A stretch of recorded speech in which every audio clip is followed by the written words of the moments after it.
Bugun sizlar bilan tir qo'shonlari qaysi biri qaysi yuzga tushishini ko'rib chiqamiz.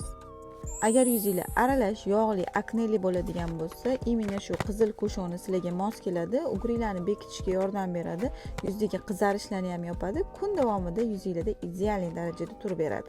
Agar yuzinglar kombo aralash bo'ladigan bo'lsa, imенно shu oranjevisini olib ishlatsanglar, kundalik ishlatish uchun yuzinglarda filtr effektini beradi, tabiiy, chiroyli qilib ko'rsatadi. Agar yuzinglar yog'li, po'rali bo'ladigan bo'lsa, shu qorasini ishlatishni tavsiya qilaman. Po'ralarni yopishga yordam beradi, matoviy effekt beradi, kun davomida yuzinglarda zo'r turib beradi, yog'lantirib yubormaydi.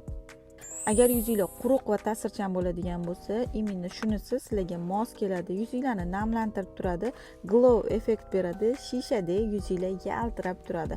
Ta'sirchan yuzlardagi qizarishlarni ham bekitishga yordam beradi.